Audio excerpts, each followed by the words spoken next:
Et si je te disais que tu n'es pas si loin de la vie que tu veux, mais que tu regardes au mauvais endroit? Oui, toi.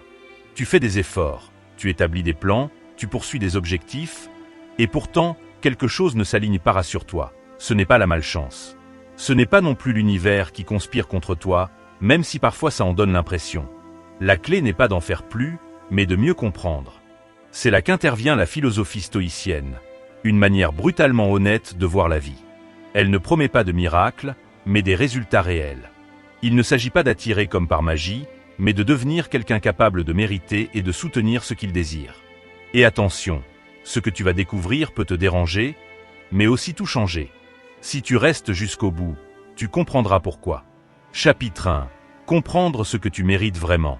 Il y a une question que presque personne ne se pose sérieusement. Une question que la plupart évitent, parce qu'elle donne le vertige. Sais-tu vraiment ce que tu mérites? Pas ce que tu désires. Pas ce que tu vois chez les autres et que tu penses devoir être à toi. Mais ce que tu mérites. Et il y a une différence énorme entre les deux. Nous vivons à l'ère du désir immédiat. Tu ouvres ton téléphone et, en 30 secondes, tu as déjà vu plusieurs personnes qui possèdent ce que tu veux. Le corps, le couple, le business, la vie que tu imaginais à 20 ans. Sans t'en rendre compte, tu commences à croire que toi aussi tu le mérites. Que cette voiture, cette relation, ce niveau de vie t'appartiennent. Simplement parce que tu les désires intensément, parce que tu les visualises chaque soir avant de dormir. Mais les stoïciens l'avaient déjà compris il y a plus de 2000 ans, et ils l'ont dit sans détour. Le désir sans vertu n'est que du bruit. C'est comme demander à un arbre de donner des fruits sans jamais l'avoir arrosé. L'arbre ne te doit rien. La vie non plus. Alors, que mérites-tu réellement? Voici la partie qui peut déranger. Et si elle dérange, c'est justement parce qu'elle touche quelque chose de vrai. Tu mérites ce que tu es capable de soutenir avec ton caractère. Ni plus, ni moins. Imagine la vie comme une balance. D'un côté, tes désirs, tes attentes, ce que tu crois te revenir. De l'autre, qui tu es réellement quand personne ne te regarde. Comment tu traites les autres, ce que tu fais de ton temps, si tu tiens tes engagements envers toi-même, si tu agis par peur ou par conviction. La balance ne ment jamais. La philosophie stoïcienne ne te dit pas de renoncer à de grandes ambitions. Au contraire, elle te dit quelque chose de bien plus utile. Travaille d'abord sur qui tu es, et ce que tu mérites viendra comme conséquence naturelle. Pas comme de la magie. Pas comme une promesse de développement personnel facile. Mais comme le résultat logique d'une construction intérieure solide. Il y a aussi une autre réalité. Souvent, ce que nous voulons avec le plus d'urgence est précisément ce qui nous convient le moins à cet instant. Une relation qui nous aveugle. Une reconnaissance qui nous détourne de notre croissance. Un gain rapide que nous ne savons pas gérer. La vie a parfois une manière étrange de nous donner ce que nous demandons, avant que nous soyons prêts à le recevoir. Et cela se termine rarement bien. Redéfinir le succès, ce n'est pas renoncer. C'est quelque chose de plus subtil. C'est arrêter de mesurer ta vie avec une mauvaise règle. Le succès, ce n'est pas atteindre un but. Le succès, c'est la personne que tu deviens en essayant d'y parvenir. Et ça, personne ne peut te l'enlever. Certaines personnes obtiennent tout ce qu'elles voulaient et se sentent pourtant vides. Non pas parce qu'elles sont brisées, mais parce qu'elles ont construit l'édifice sans fondation. Et les édifices sans fondation, même les plus impressionnants, finissent toujours par s'effondrer. Parfois rapidement, parfois lentement, mais ils s'effondrent. Le philosophe stoïcien Épictète, né esclave et mort intérieurement libre, résumait cela en une phrase. Ne demande pas que les événements arrivent comme tu le veux. Veuille qu'ils arrivent comme ils arrivent, et tu seras heureux. Cela peut sembler être de la résignation. Ce n'en est pas. C'est l'acceptation profonde que la vie suit son propre rythme, et que lutter contre ce rythme depuis l'ego est épuisant et inutile. S'aligner avec ce que tu es réellement, avec ce que tu peux réellement donner, avec ce que tu mérites réellement. C'est là que se trouve la véritable énergie. Alors, avant de continuer, pose-toi une seule question, et laisse-la te déranger autant que nécessaire. Ce que tu poursuis en ce moment, l'as-tu mérité parce que tu es, ou le désires-tu simplement parce que tu le vois chez les autres et que tu ressens un manque?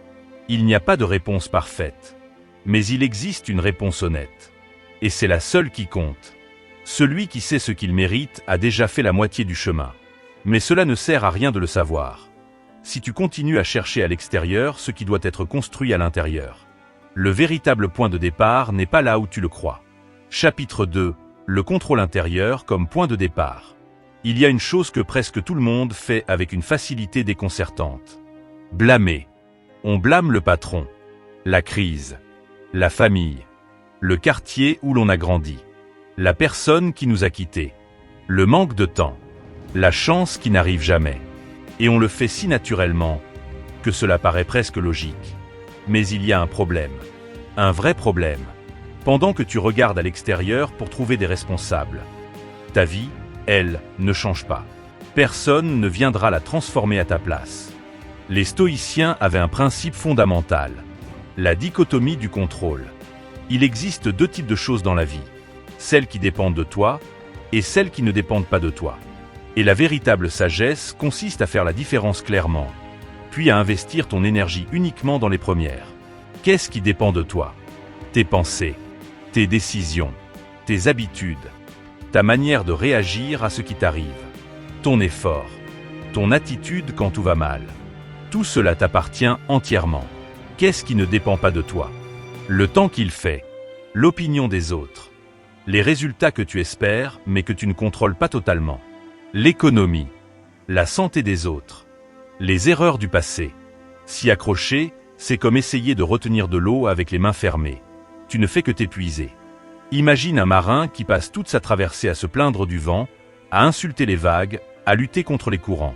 Il arrive épuisé, frustré, avec un bateau abîmé. Pendant ce temps, un autre marin apprend à utiliser le vent, ajuste ses voiles, s'adapte à la mer. Celui-là arrive toujours à destination. Ne plus blâmer l'extérieur ne signifie pas nier les difficultés. Ce n'est pas dire que tout va bien. C'est une décision stratégique. C'est choisir où placer ton énergie. Et ceux qui comprennent cela tôt dans leur vie possèdent un avantage considérable sur les autres.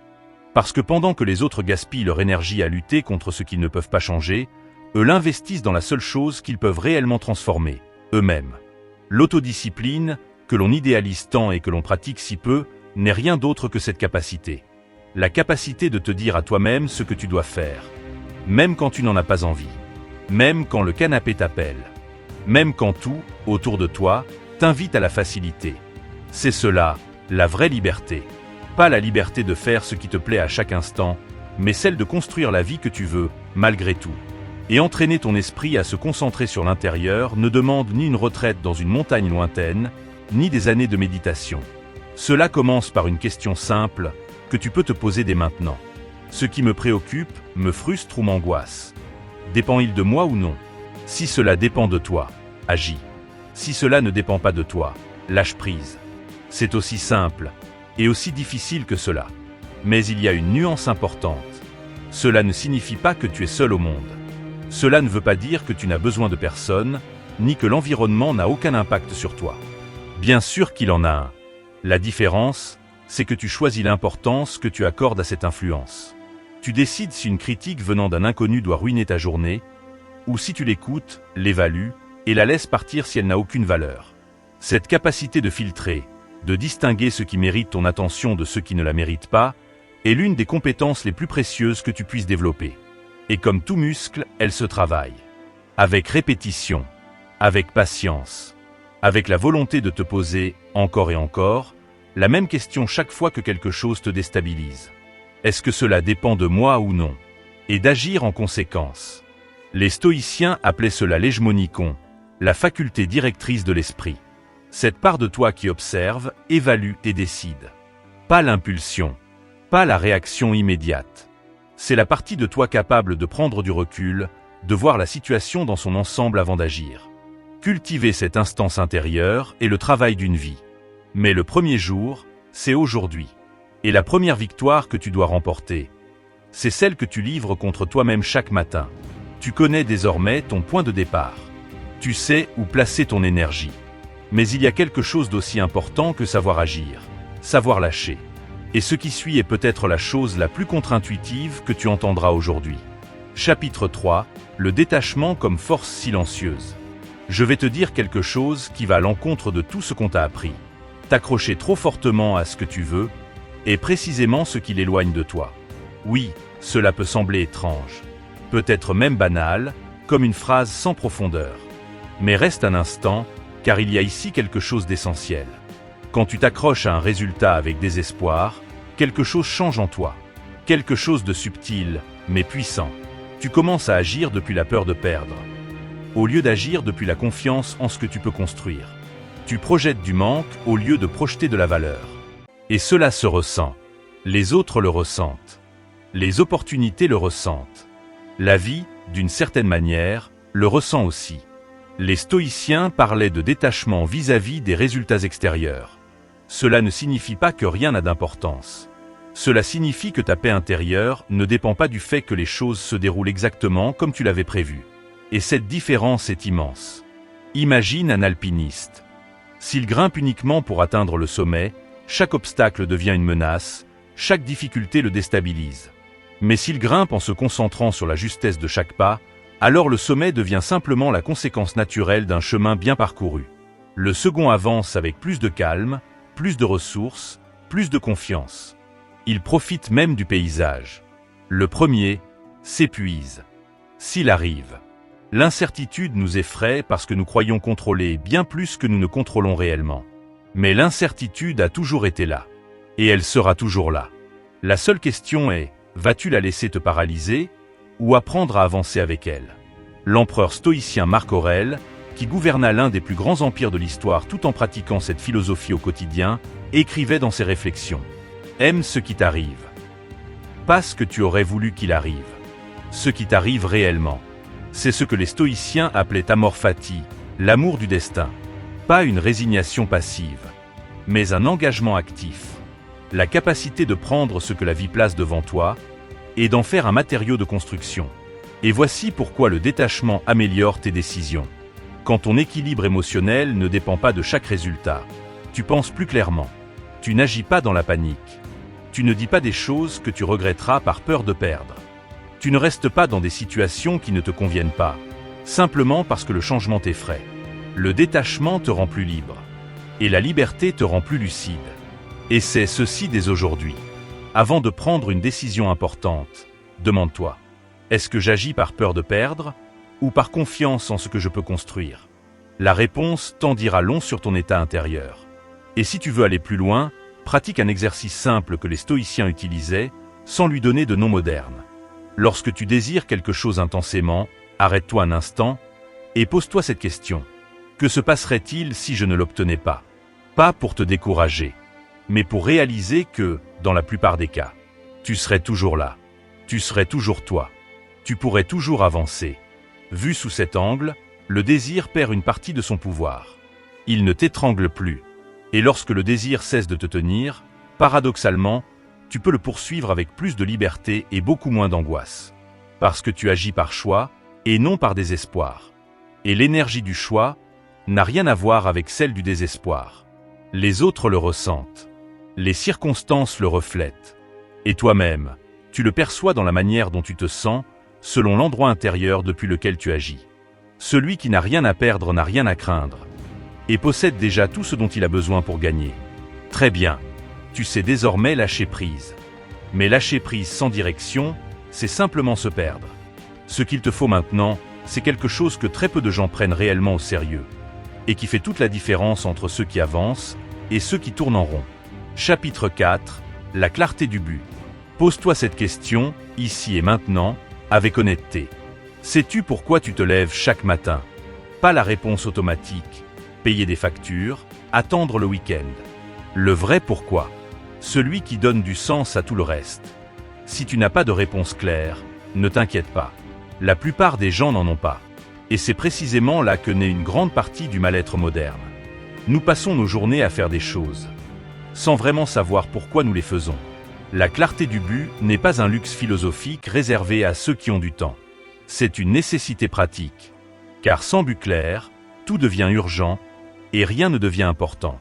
Tu te transformes en pompier de ta propre vie, courant d'un problème à l'autre, sans jamais construire quelque chose de durable. Les stoïciens étaient très clairs là-dessus. Vivre avec sens, c'est aligner chaque action avec ses valeurs les plus profondes. Pas avec les tendances. Pas avec les attentes des autres. Mais avec ce que toi, tu considères réellement comme essentiel. Et cela demande une chose simple, mais exigeante. Savoir ce qui compte vraiment pour toi. Imagine une boussole. Peu importe où tu es. Peu importe la tempête. Elle indique toujours le nord. Tes valeurs sont cette boussole. Quand elles sont claires, tu peux traverser le chaos en sachant où aller. Quand elles ne le sont pas, le moindre vent te déporte. Il existe un piège courant, confondre l'urgent et l'important. Les notifications sont urgentes. Les réunions inutiles sont urgentes. Les distractions numériques sont urgentes. Mais elles sont rarement importantes.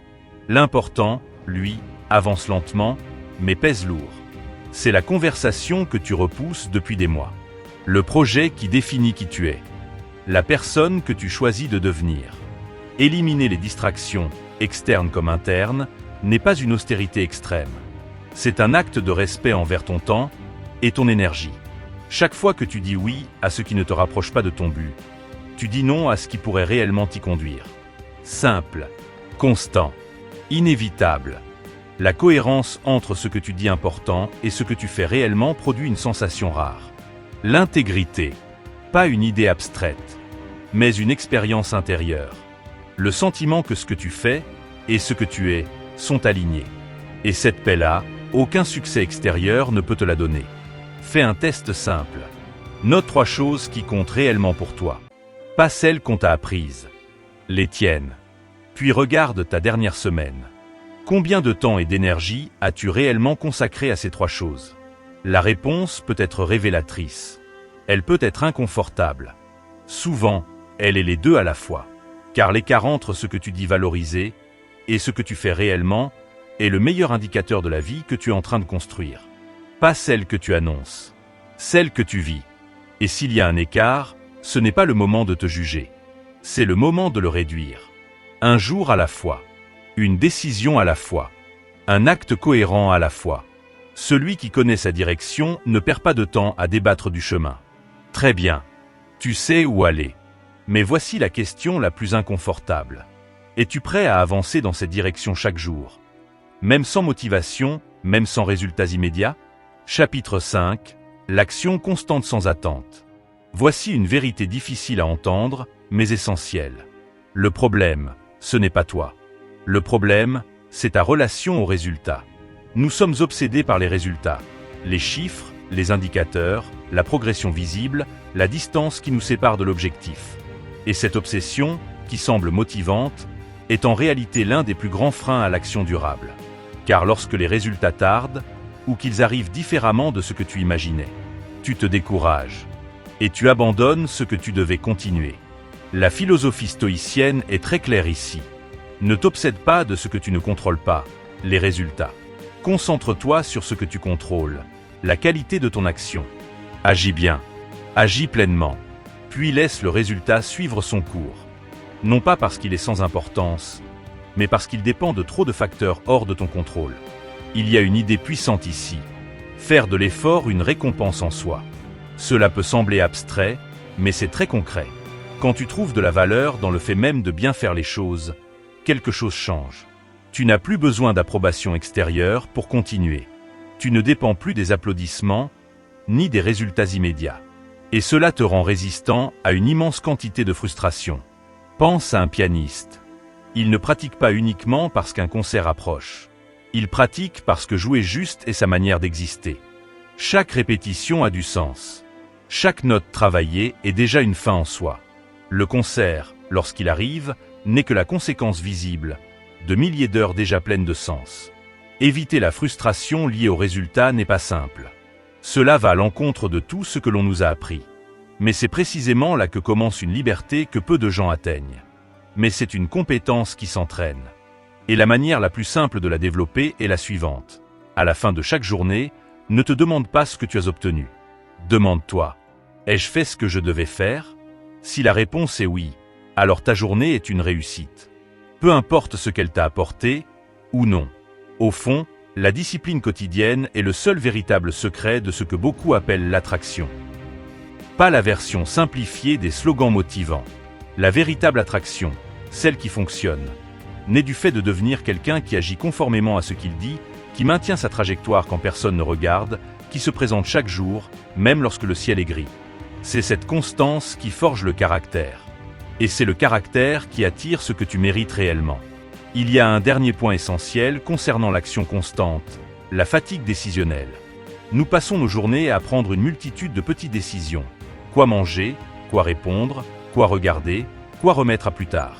Chacune de ces décisions consomme une part de ton énergie mentale et émotionnelle. Les stoïciens n'avaient pas de distraction moderne, mais ils comprenaient parfaitement l'importance de simplifier, d'éliminer le superflu pour concentrer leur énergie sur l'essentiel. Moins tu prends de décisions insignifiantes, plus tu conserves de clarté pour celles qui comptent vraiment. Simplifier, ce n'est pas se priver. C'est une stratégie. C'est choisir consciemment où investir le meilleur de toi-même chaque jour, au lieu de te disperser dans 1000 directions. L'action constante ne consiste pas à faire beaucoup, mais à faire chaque jour, avec qualité, ce qui compte vraiment. Ne cherche pas la récolte chaque matin. Arrose la terre et fais confiance au temps. Mais que se passe-t-il lorsque cette constance se heurte à des émotions qui ne suivent pas? Que se passe-t-il lorsque la peur, la colère ou la tristesse prennent le dessus? Car cela arrivera. Et ce qui suit est peut-être l'outil le plus puissant de tout ce que tu as vu jusqu'ici. Chapitre 6. Maîtriser ses émotions pour retrouver l'équilibre. Personne ne te dira de ne pas ressentir. Ce serait absurde. Les émotions sont des signaux. Elles font partie de l'expérience humaine. Les ignorer serait aussi inutile que se boucher les oreilles face à une alarme. Mais il existe une différence fondamentale. Ressentir une émotion et être dominé par elle. Et c'est dans cet écart que se joue une grande partie de la qualité de ta vie. Les stoïciens n'étaient pas insensibles. Ils avaient simplement compris quelque chose que la science moderne confirme aujourd'hui. Entre le stimulus et la réponse, il existe toujours un espace, parfois minuscule, mais réel. Et dans cet espace, se trouve ta liberté. La première étape est de reconnaître tes réactions impulsives. Cela demande de te connaître, identifier ce qui te déclenche, ces situations ou ces personnes qui te font passer de 0 à 100 en quelques secondes. Celui qui connaît ces déclencheurs peut se préparer. Celui qui les ignore les subit. Une technique simple et redoutablement efficace consiste à pratiquer la pause volontaire. Avant de répondre à une situation qui t'a activé émotionnellement, attends. Pas quelques secondes. Parfois quelques minutes. Laisse la première vague passer. Puis, depuis un état plus calme, choisis ta réponse. Tu ne supprimes pas l'émotion. Tu décides simplement quand et comment elle s'exprime. Le calme n'est pas une faiblesse. C'est une force stratégique. Dans une négociation, celui qui reste calme pense mieux. Dans un conflit, il voit plus d'options. Dans l'adversité, il perçoit des opportunités là où d'autres ne voient que des obstacles. Réagir est automatique. Répondre est un choix. Quand tu réagis, tu subis la situation. Quand tu réponds, tu la maîtrises. Et cette différence, répétée des milliers de fois au cours d'une vie, produit des résultats radicalement différents. Il y a aussi une autre réalité. Les émotions que tu ne traites pas ne disparaissent pas. Elles s'accumulent. Elles deviennent du ressentiment, du cynisme, une forme d'amertume que certains finissent par confondre avec leur personnalité. Gérer ces émotions, ce n'est pas les réprimer. C'est leur donner de l'espace, comprendre ce qu'elles disent, puis décider avec lucidité.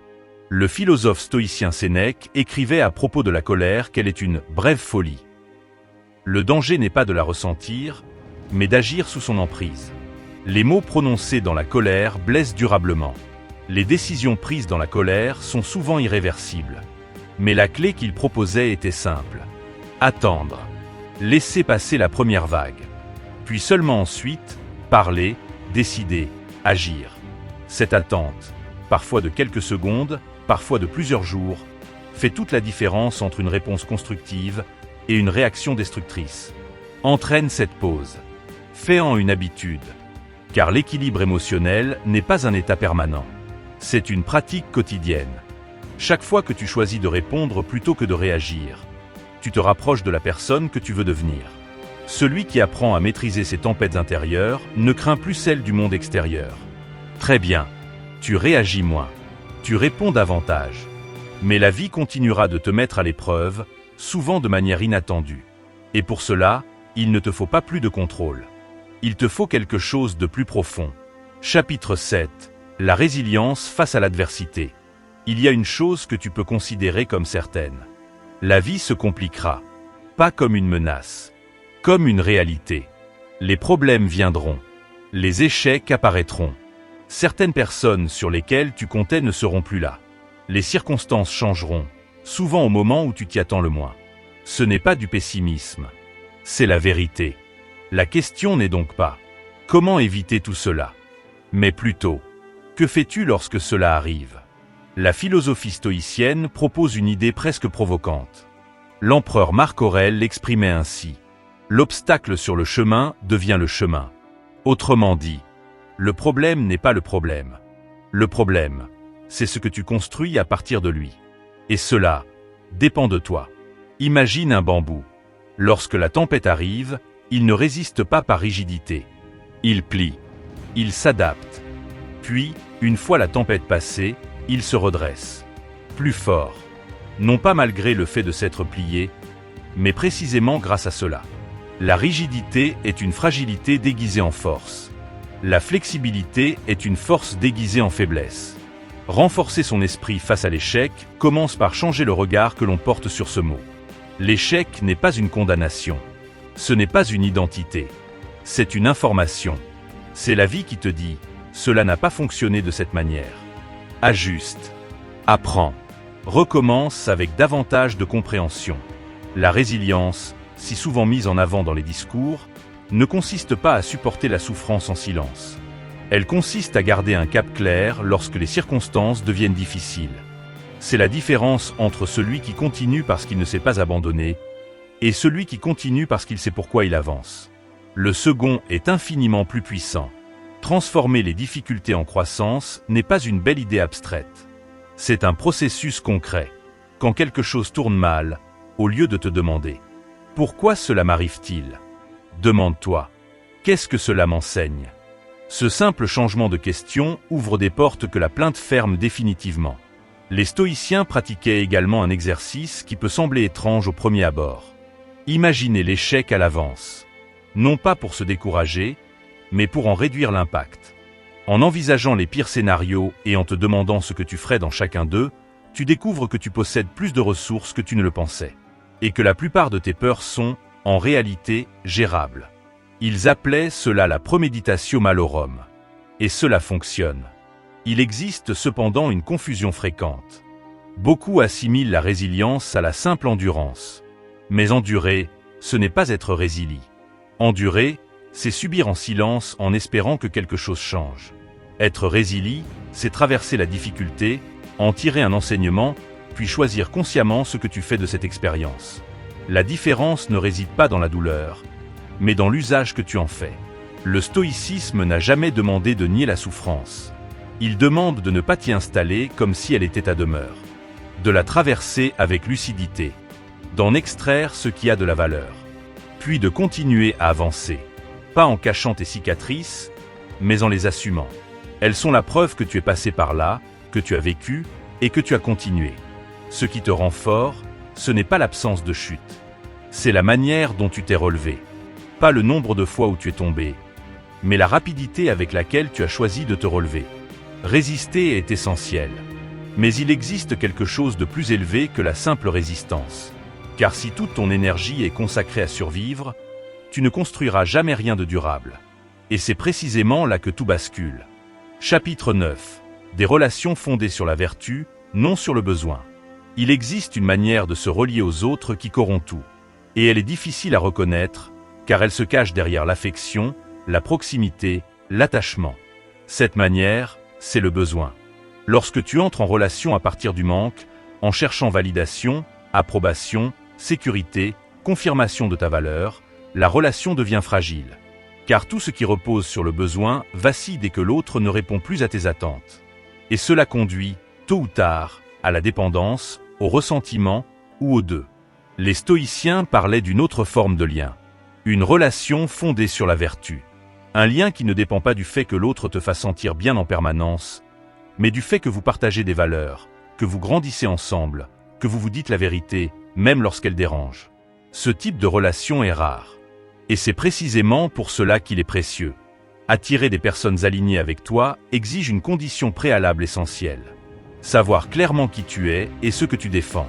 Sans cela, tu attires ce qui se présente. Et ce qui se présente n'est pas toujours ce qui te convient. Imagine deux types d'arbres. L'un ne tient debout qu'en s'appuyant sur ce qui l'entoure, un mur, un autre tronc, n'importe quel support. L'autre possède des racines profondes et tient par lui-même. Mais lorsque deux arbres solides poussent côte à côte, ils forment une forêt. Et aucune tempête ne peut facilement l'abattre. Les meilleures relations sont de cette nature. Des individus enracinés qui choisissent de grandir ensemble. Éviter les relations de dépendance ne signifie pas s'isoler, ni devenir froid. Cela signifie entrer en relation depuis la plénitude et non depuis le vide. Cela signifie que tu ne cherches pas quelqu'un pour te compléter, parce que tu as déjà commencé ce travail toi-même. Et cela transforme profondément ce que tu donnes et ce que tu reçois. Il y a une base indispensable à toute relation authentique. L'honnêteté. Pas l'honnêteté brutale ou blessante, mais celle qui ose dire les choses difficiles avec respect. Celle qui ne se contente pas de dire ce que l'autre veut entendre. C'est cette honnêteté qui construit des liens solides. Tout le reste n'est qu'une mise en scène. Les apparences finissent toujours par épuiser. Et il y a enfin quelque chose que les stoïciens pratiquaient avec une grande conscience. Donner sans attendre en retour. Pas comme une stratégie, pas comme un calcul, mais comme l'expression naturelle de ce que tu es. Quand tu donnes depuis l'abondance, avec le désir sincère que l'autre aille bien, cela crée une énergie différente. Les autres le ressentent. Et souvent, ils rendent non par obligation, mais parce que la réciprocité humaine fonctionne ainsi. Il y a aussi une vérité qu'on dit rarement avec suffisamment de clarté. Il faut savoir laisser partir. Certaines personnes ont eu leur place dans ta vie à un moment donné, et ne l'ont plus aujourd'hui. Non pas parce qu'elles sont mauvaises, mais parce que vos chemins ne vont plus dans la même direction. S'accrocher à ces liens par habitude, par culpabilité ou par peur de la solitude est l'une des fuites d'énergie les plus silencieuses et les plus destructrices. Les stoïciens comprenaient que les relations, comme tout dans la vie, ont leur propre cycle, et que respecter ce cycle signifie parfois lâcher avec gratitude, plutôt que retenir avec désespoir. Lâcher prise n'est pas trahir. Parfois, c'est la forme la plus honnête d'amour. S'entourer de personnes qui te poussent à grandir, qui te disent la vérité même lorsqu'elles dérangent, qui se réjouissent de ton évolution au lieu de la craindre. Cela a infiniment plus de valeur qu'un grand nombre de relations superficielles qui te maintiennent exactement au même endroit. Au fond, la qualité de tes relations reflète la qualité de ton caractère. Celui qui donne sans compter, reçoit sans s'y attendre. Tu as désormais tout ce qu'il faut pour avancer avec solidité. Mais il reste une dernière pièce, peut-être la plus importante. Quelque chose de simple, et pourtant si difficile, que beaucoup le repoussent toute leur vie. Chapitre 10. Vivre en harmonie avec le présent. Voici une question que tu peux te poser dès maintenant. Depuis combien de temps vis-tu ailleurs qu'ici? Dans un passé qui n'existe plus, à rejouer ce qui s'est mal passé, ce que tu as dit, ou ce que tu n'as pas dit. Ou dans un futur qui n'existe pas encore. À t'inquiéter de ce qui pourrait arriver, de ce que tu dois accomplir, de tout ce qui te manque encore. Et pendant ce temps-là, le seul moment où tu peux réellement agir, le présent, s'écoule sans toi. Les stoïciens avaient une conviction claire. Le seul endroit où la vie existe réellement, c'est maintenant. Pas demain, pas hier. Maintenant. Et vivre pleinement dans cet instant est à la fois la pratique la plus ancienne et la plus révolutionnaire. Réduire l'anxiété liée au futur ne signifie pas arrêter de planifier. Cela signifie distinguer la planification utile, celle qui améliore ton action aujourd'hui, et la rumination inutile, celle qui t'épuise sans produire quoi que ce soit. Tu planifies, tu te prépares, puis tu reviens au présent. Car lorsque le futur arrivera, il sera lui aussi un présent. Et c'est seulement à ce moment-là que tu pourras agir. S'inquiéter, en revanche, coûte beaucoup et ne produit presque rien. La gratitude, souvent réduite à une idée superficielle, est en réalité une pratique d'une puissance immense. Non pas parce qu'elle est agréable, mais parce qu'elle change le regard que tu portes sur ce que tu as déjà. Et lorsque ce regard change, tu réalises que tu possédais plus que tu ne le pensais. Et cette richesse, déjà présente mais invisible, commence à se révéler. Et c'est ceci. Chaque matin, avant que ton esprit ne s'emballe, identifie 3 choses simples que tu as déjà. Pas des exploits. Un café chaud. Une présence proche. Le simple fait d'être en vie. C'est simple, mais puissant.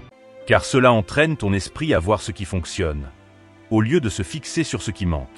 Et enfin, la sérénité. La sérénité n'est pas l'absence de problème. Cela n'existe pas. La sérénité, c'est la capacité de rester toi-même au cœur du chaos, de ne pas perdre ton centre quand tout autour s'agite, d'agir avec clarté lorsque tout pousse à la confusion. La philosophie stoïcienne ne promet pas une vie sans douleur. Elle offre quelque chose de bien plus utile. Une vie avec du sens, une direction et l'équilibre nécessaire pour traverser ce qui viendra. Car au fond, c'est cela que nous cherchons tous. Pas une vie sans tempête, mais la capacité de rester nous-mêmes au milieu d'elle. Tu es arrivé au bout de ce chemin, mais pas au bout du travail. Car tout ce que tu viens de parcourir, comprendre ce que tu mérites, agir depuis l'intérieur, pratiquer le détachement, vivre avec un but, agir sans obsession, maîtriser tes émotions, développer ta résilience, construire ton caractère, créer des relations solides et habiter le présent. Tout cela ne vaut rien, tant que cela ne devient pas une pratique. Les stoïciens n'étaient pas de simples théoriciens, c'étaient des praticiens. Marc Aurèle n'écrivait pas ses pensées pour les publier, mais pour se rappeler, chaque soir, comment il voulait vivre le lendemain. Et c'est là le véritable secret. Ne pas seulement comprendre ses idées, mais les vivre. Progressivement. Un jour à la fois. Une décision à la fois. Une pause à la fois. Un acte d'intégrité à la fois. Tu n'as pas besoin d'être parfait. Tu as seulement besoin d'être cohérent. Et être cohérent ne signifie pas ne jamais échouer. Cela signifie que lorsque tu échoues, tu reviens. Sans drame. Sans justification. Tu reviens. Simplement. Il existe une pratique que les stoïciens effectuaient chaque soir et qui mérite de conclure tout ce que tu viens de parcourir. Marc Aurèle, Épictète et Sénèque, chacun à leur manière, pratiquaient ce que l'on pourrait appeler une révision quotidienne. Avant de dormir, ils se posaient des questions simples. Où ai-je failli aujourd'hui? Que aurais-je pu faire mieux? Ai-je agi selon mes valeurs? Ou me suis-je laissé emporter? Non pas pour se juger, non pas pour se culpabiliser, mais pour observer avec honnêteté, pour apprendre, sans porter le poids du jugement. Puis, le lendemain, ils recommençaient, avec ce qu'ils avaient appris, sans s'alourdir des erreurs de la veille. Ce cycle, agir, observer, corriger, est le véritable moteur de toute progression. Pas l'inspiration, pas la motivation passagère, mais ce processus discret, constant, répété chaque jour. Agir, voir où l'on s'est trompé, apprendre et recommencer. C'est cela qui construit, avec le temps, une vie que tu peux regarder avec respect. Pas une vie parfaite, une vie vécue en conscience. Et au fond, c'est tout ce que le stoïcisme propose. Et tout ce que tu peux commencer à construire. Dès maintenant. Ce que tu mérites t'attend déjà. Mais pas au bout d'un chemin fait de chance ou de circonstances favorables. Cela t'attend de l'autre côté de la personne que tu choisis de devenir. Et ce choix commence aujourd'hui. Ici. Maintenant. La vie ne récompense pas ce que tu désires, mais ce que tu construis, jour après jour, dans le silence. Si tu es arrivé jusqu'ici, pose-toi une dernière question. Qu'est-ce que tu vas réellement mettre en pratique dès aujourd'hui? Car tout commence là.